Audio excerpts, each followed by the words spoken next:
Yo, what's good, y'all? Surprise, man. Today we're back again in another video. It's gonna be DJ actually giving my thoughts, not the thoughts, my thoughts on Sheamus leaving the WWE. So every now and then I'll report some wrestling news, because I am a wrestling fan who keeps up with the show and everything.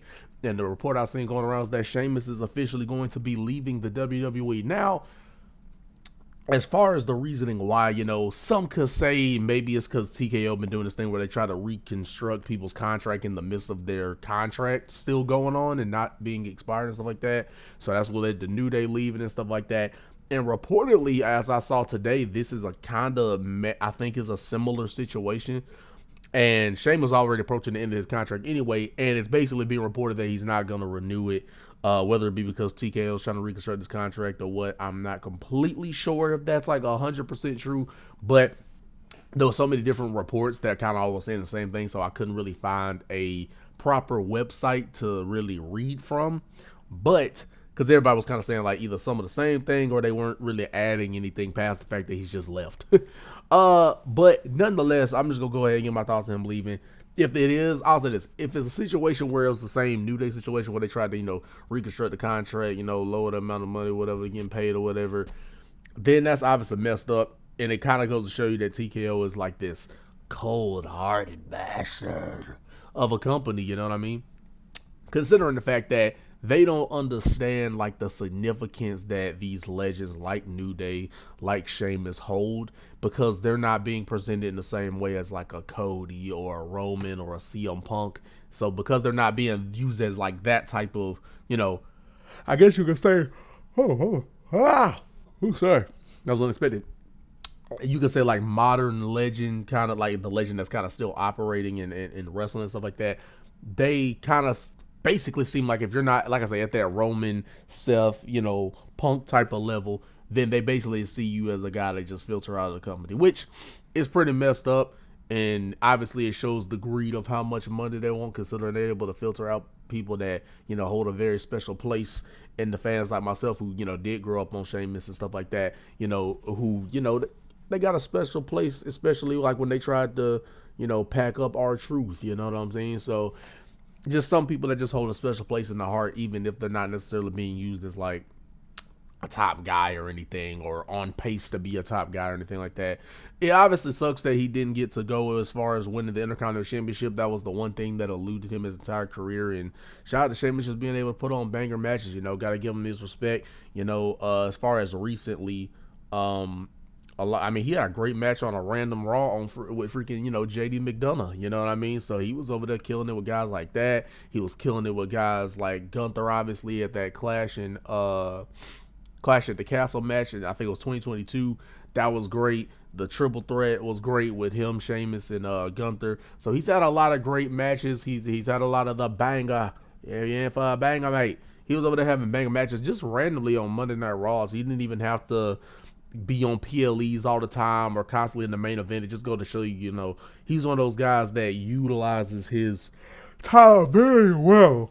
He utilizes time very well, no matter who they have him wrestle, and he was also one of those guys you could place anywhere. If you put him in there with a good tag partner, he could be in a tag team, he could be in the mid card, he could be in the main event scene whenever you need to pluck him into that goddamn thing. So it is very unfortunate, and I don't know what he does next. I do think, even though I think he says he's 48, which is crazy, almost 50 years old, crazy, but he's 48 years old apparently. So I don't know how long he plans on wrestling. But obviously, Sheamus had that obviously very stiff style of wrestling, a lot of the forearms, a lot of the uppercuts, the European uppercuts, mate.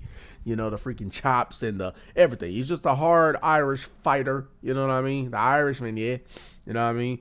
And it was great. Like, it was just great, seeing him mix up with a lot of different talent. Like, it didn't necessarily, like I said, have to be a main eventer. He could mix it up with anybody and it be a good match. So, and it's crazy because people like myself were thinking that maybe that could be something for Obafemi to do, right? Go in there with Sheamus, right? A guy who has the size and believability because his whole thing is about fighting and in for a banger and beating people up. That was one of those guys that when Obafemi was doing the open challenge thing, a lot of people thought, okay, maybe Sheamus when because he was I know he was injured, and a lot of people thought, okay, come back from this injury most likely.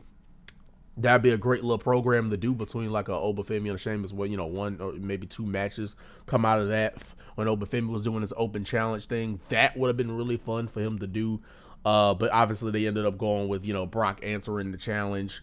Or Brock. What was it? What was it? Did Brock answer the challenge, or was it like? Oh no. Oba stopped the challenge and interrupted Brock. That's what it was. That's what they ended up doing. And then they ended up putting him in King of the Ring because that was like as far as King of the Ring is concerned, that was like the easiest thing to do. Put him in King of the Ring, have him win the tournament, even though he didn't even challenge the champion because of, again, Brock. Once again, it's like this freaking ghost or this freaking almost like the cockroach you can't get rid of type of thing. But a lot of people thought Sheamus was going to be one of the people to face Obafemi. I think that would have been some really fun television. And Sheamus a lot of time was delivering like banger TV matches. Like he wasn't even necessarily like getting put on PLEs left and right or anything. So the fact that he was able to really just maximize his time and just give the fans a great entertaining match no matter who you put him up against. One of the last times we saw him was, funny enough, in the John Cena retirement tour, where he had that 6-man tag. I think it was them against I think it was like, what was it, Sheamus, Rey Mysterio, John Cena in MSG against the Judgment Day. So I think that was one of the last times we saw him until we, obviously, like I say, heard about the injury and stuff like that. But nonetheless, I don't know what he does next.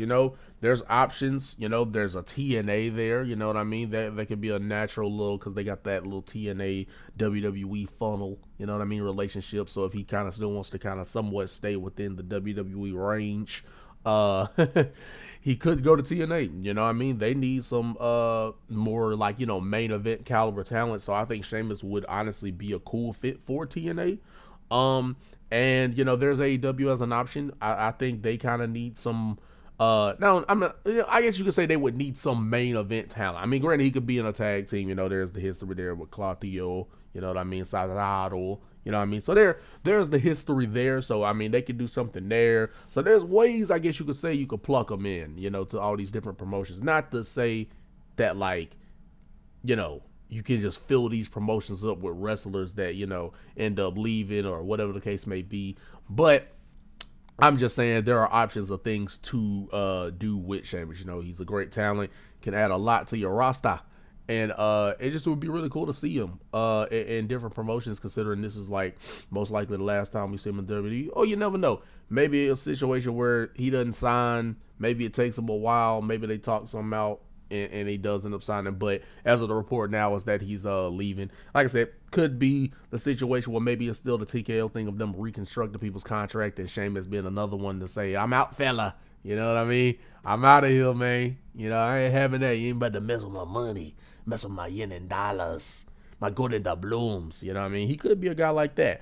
But it's just going to show you how it's getting very power hungry for sure with TKO, as far as just like I said, they're willing to filter out these people that you would think like people like R-Truth and The Miz and Sheamus and New Day, guys that you would probably thought had a permanent resident home in the WWE, but TKO is basically saying we got no feelings for these people. And I think part of that is also due to the fact that they're not that big of wrestling fans, so they obviously aren't gonna like know who means more to the fans than just they basically think the only people that mean something to the fans is somebody that's a massive draw, but that couldn't be further from the truth, because there's people who like I say are in that legend role that people just have a lot of respect for, despite the fact that they're not like constantly winning world championships and stuff like that, or they don't also have to be like one of the young and up and coming guys that plan on sitting or coming around, obviously like Trick Williams, Obafemi, Braun Breaker, all that stuff. But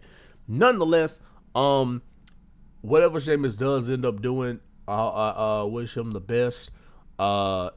And I'm glad if these talents really are like, leaving because of like, if all these talents, or as you say, as a recent, like, like I said with New Day with Sheamus, if all of that is because, TKO basically trying to mess with their contracts and stuff like that, I can honestly Respect them a lot for being able to leave. You know, everybody doesn't have the ability to do, but everybody also don't have the balls to do that, because, you know, they're kind of in this whole thing of like, oh shoot, if I leave here, you know, I may not know where to go. You know what I'm saying? So it takes some guts to be able to just be like, hey, pick up my bags. I'm gonna go ahead and bounce out and stuff like that, because they, you know, doing something that I don't like, and they being pretty shady. But last thing I'm gonna say is it's crazy, because I think they said it, I think I was reading the reports, he's been there for 19 years. That's in freaking insane. 19, bro, almost 20, about as well rounded up. You know what I mean? 20 years almost with the same company.